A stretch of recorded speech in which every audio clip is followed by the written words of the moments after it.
Oke guys, jadi pagi kali ini gue nemenin kalian meskipun telat ya. Karena ya gue sebenarnya ada beberapa aktivitas yang cukup lumayan padat sebenarnya.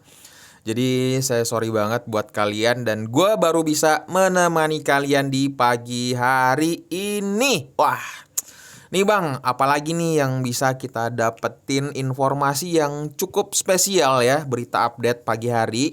Oke, jadi di sini tuh ada beberapa hal yang tiga hal yang gua mau sampaikan. Ya, market crypto itu bakalan bullish atau sentimen yang bakalan membuat market crypto itu bakalan ngepam gitu kan. Dan gua nemu beberapa data, ternyata sudah ada beberapa indikasi ya, sudah beberapa ada indikasi yang menunjukkan antusiasme sehingga market itu bisa menjadi bullish gitu. Nah, penasaran banget kan kalian mau tahu nih tentang hal itu?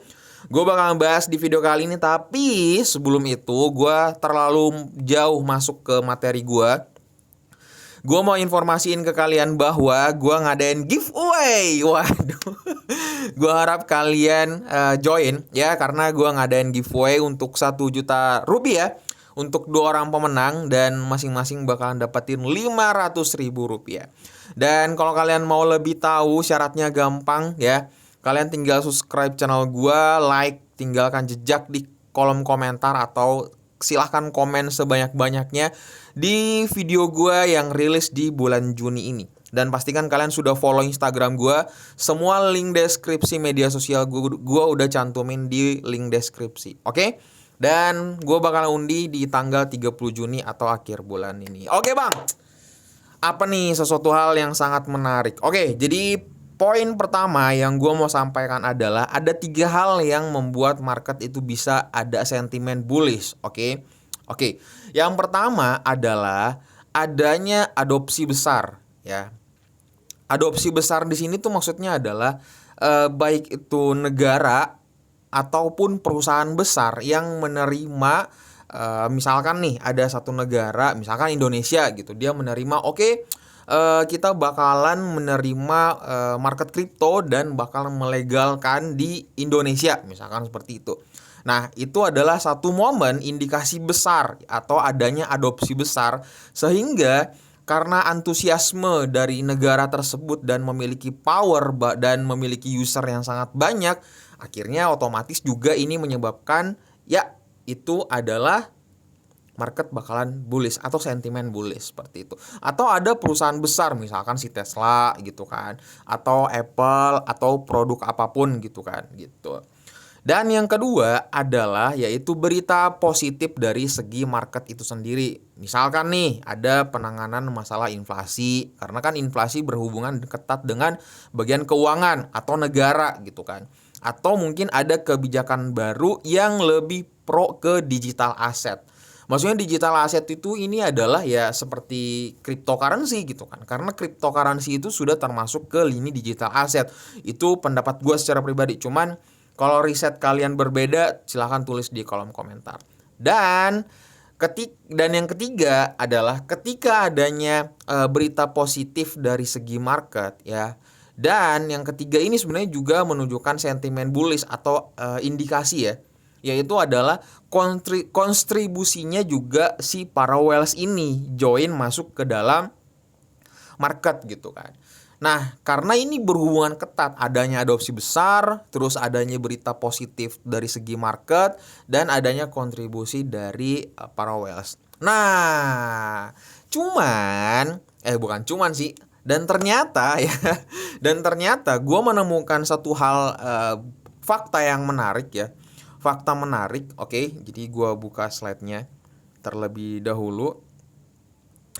Bukan itu guys. Jadi yang pertama kita bakalan melihat sentimennya dulu, kontribusinya atau psikologisnya daripada market. Untuk psikologis dari fear and greed dari market saat ini, indeksnya itu berada di 14. Lumayan naik, cukup lumayan, karena dari angka 9 menuju ke 14. Itu lumayan banget gitu. Lumayan lah ya, bukan lumayan banget, lumayan gitu. Itu yang pertama. Jadi saat ini tuh lagi di masa tuh kayak pemulihan atau perbaikan sentimen. Itu yang itu ya. Terus yang ke selanjutnya adalah yang sangat menarik itu sebenarnya ini guys. Ya, ini yang gue tadi bilang ya.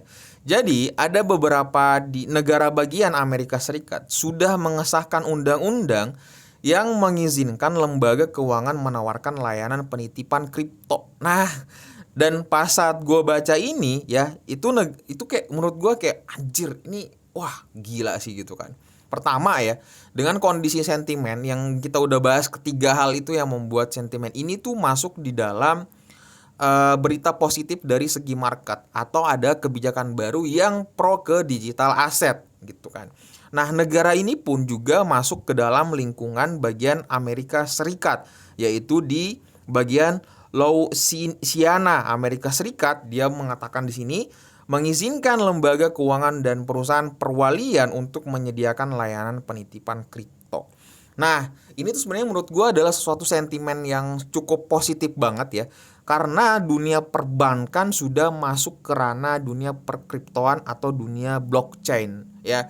Dan apa yang terjadi, apa yang ada di pikiran otak gue, yaitu di otak gue sekarang adalah jadi sudah bukan hal yang mustahil ya ketika ada negara atau ada suatu perusahaan yang terjun dan tertarik menuju ke dunia blockchain atau dunia perkriptoan segala macam.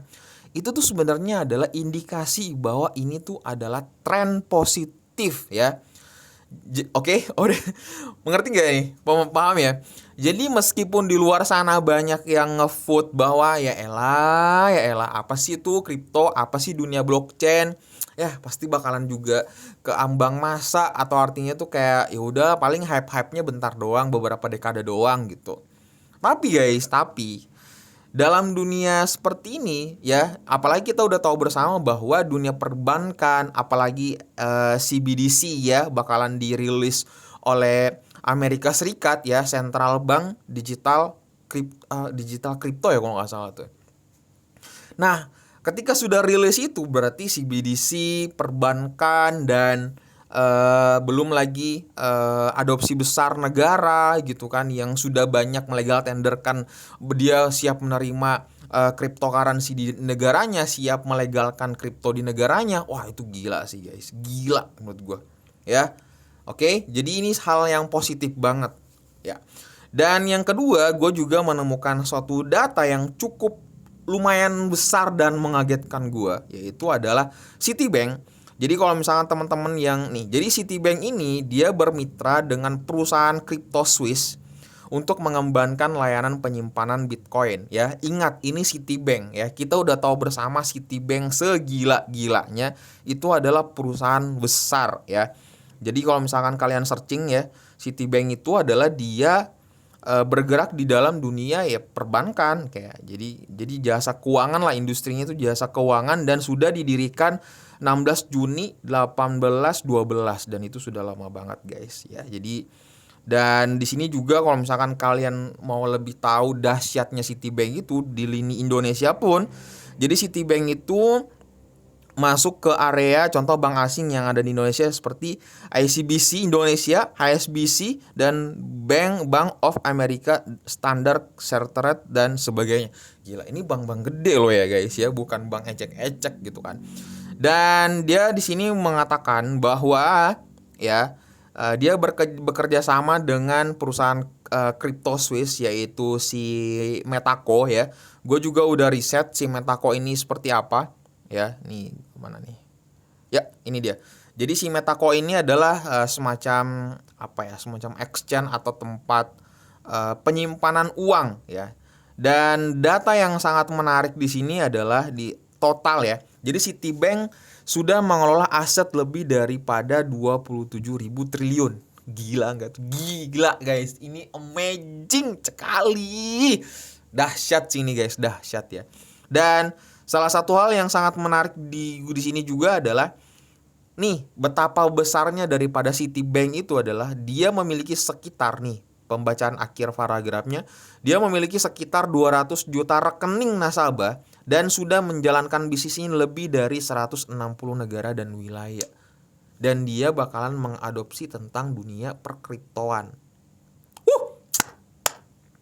Ya, ini tuh sebenarnya beritanya udah 2 hari yang lalu. Cuma gue kemarin mau bahas tapi nggak sempat gitu karena gue lebih kebanyakan keluyuran di offline ya gitu kan. Jadi ya udah adanya kesempatan kali ini dan itu pun ngaret ya. Saya sorry banget buat kalian. Tapi ini gue sampaikan karena ya gue mau memberikan informasi agar kalian jauh-jauh lebih melek melihat indikasi positif seperti ini ya. Adapun indikasi negatif juga gue juga bakalan sampaikan. Jadi agar kita bisa, kalau misalkan sentimen negatif ya otomatis kita bisa meminimalisir resiko dengan kalian mengetahui informasi dari channel YouTube gue ya.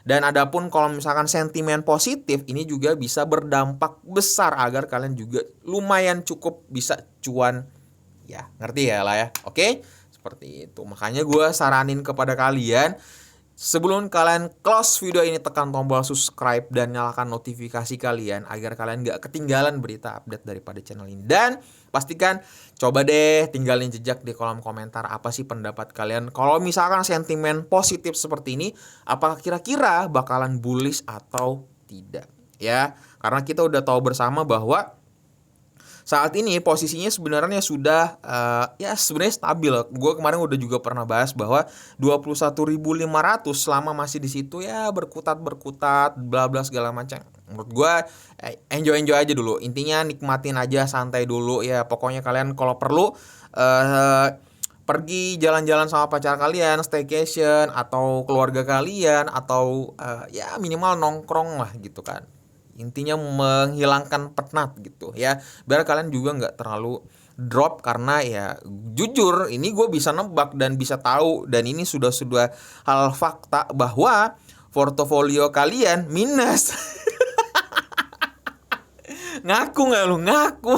Awas lu kalau lu nggak ngaku gue geplak malah lu ya. Oke, gitu aja. Dan itu yang bisa gue sampaikan. Dan thank you banget yang udah support gue dari awal banget gue berkarir di dalam dunia YouTube. Meskipun ya channel gue tahu sih sebenarnya penuh dengan kebacotan yang nggak jelas. Tapi gue harap kalian bisa dapetin apa informasi yang gue mau sampaikan. Yang gue tekankan bahwa ini adalah suatu hal yang sangat penting untuk kita semua. Oke, titip salam sama keluarga kalian dan dapat salam dari gue, Akai. Assalamualaikum warahmatullahi wabarakatuh.